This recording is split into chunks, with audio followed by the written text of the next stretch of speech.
just found these on my squash plants. Can't tell if they're eggs or poop or something else.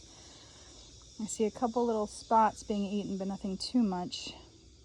So I'm definitely gonna record this and just do some research on what exactly these are when I go in.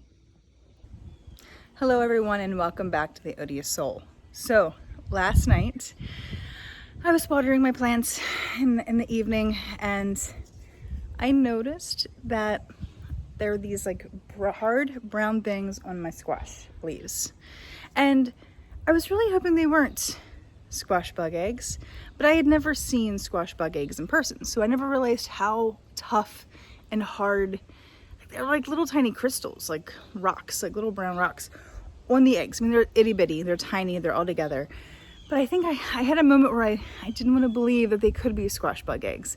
So I went in after I watered, I Googled, and so indeed they were squash bug eggs. So I'm going to show you how to remove squash bug eggs from the squash leaves, because I'm pretty sure if I found one grouping of them that there's probably a whole bunch more.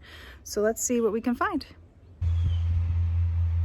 All right, everybody, I am armed with some duct tape that I just wrapped around my fingers, non-sticky side towards my fingers, overlapped it to create like this little, you know, makeshift glove.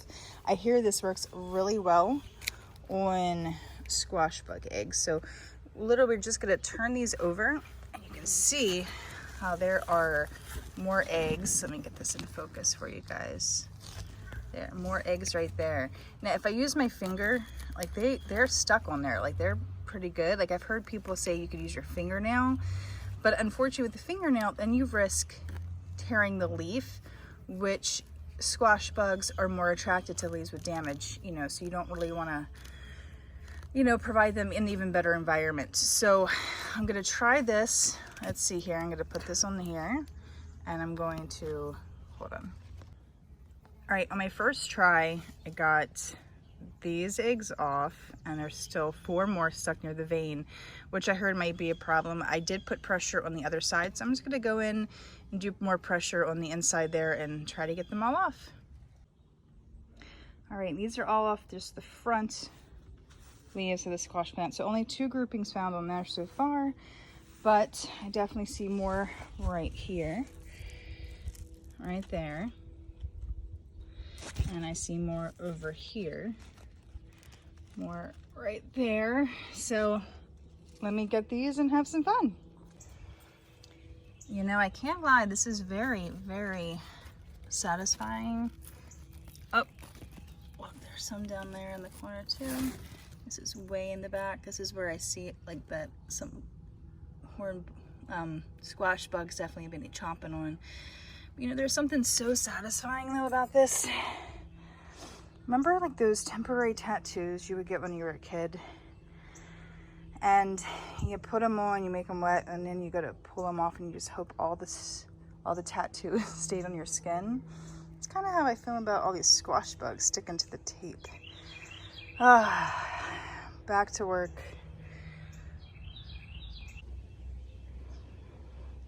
All right, so while I was in the squash mess over here, I did pull out some leaves that I saw that had discoloration or, you know, where their stems were bent and, you know, no good. So I did kind of clean it out. I took that opportunity to do that. Some of those still have eggs on them that I didn't bother picking off.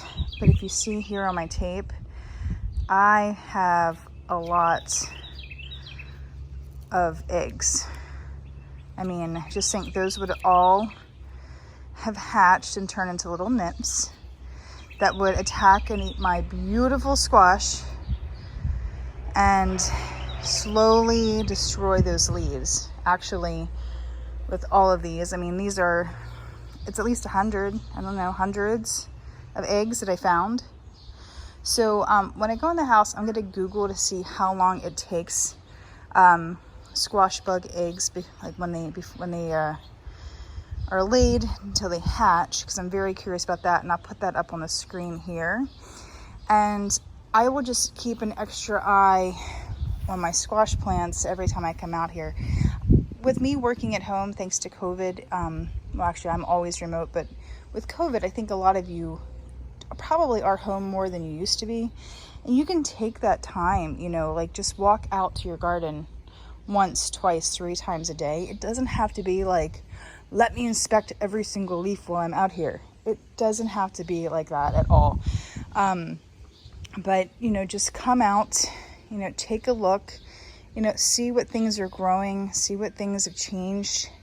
Look for any signs of damage. Like I'm always looking for a spotted, like a yellow spotted or a yellow leaf. Those are like the best ways to say like, oh, something is going on here. So just look for change. And when you're out in your garden several times a day, it's easy to spot change. It's easy to be like, oh, this is different. So encourage you just to get out, up and look.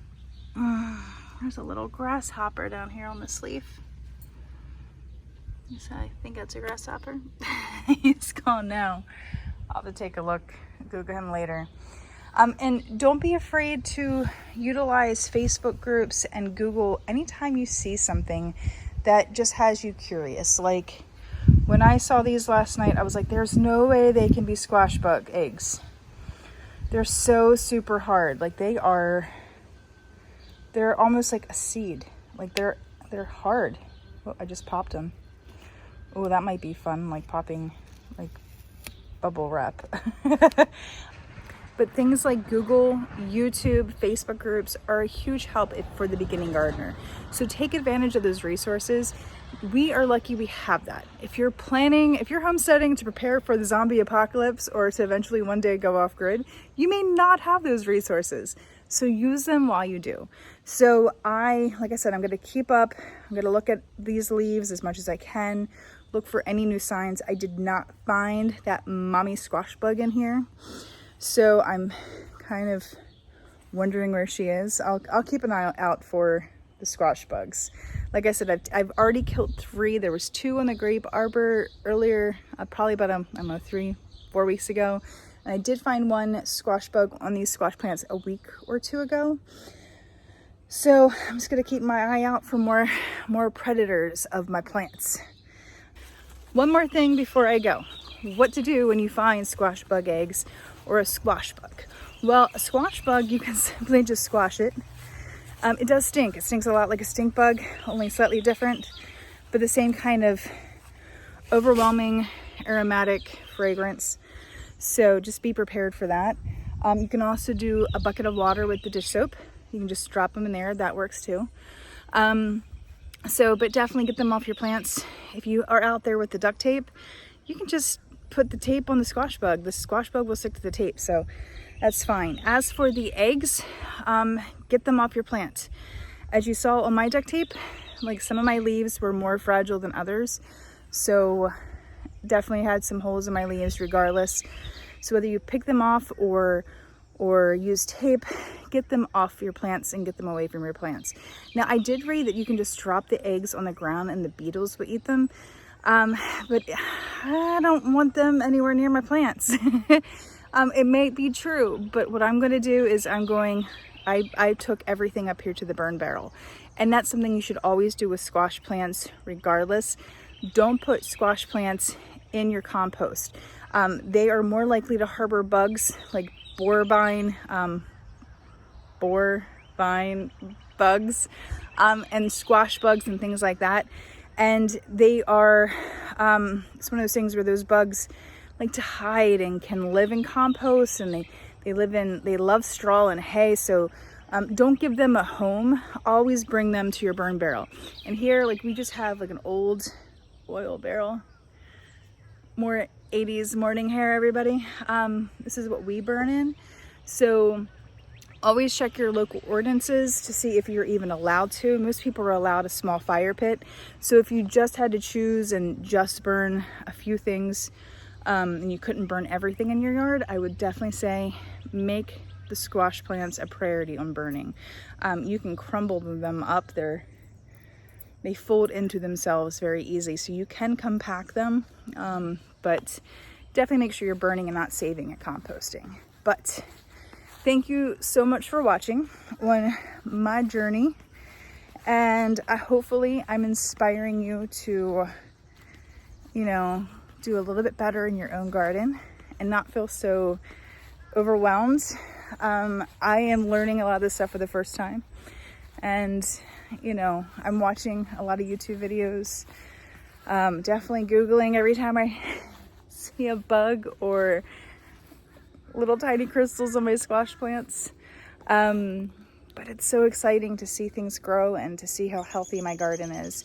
And yes, I've had some things happen, and it's okay to have things happen.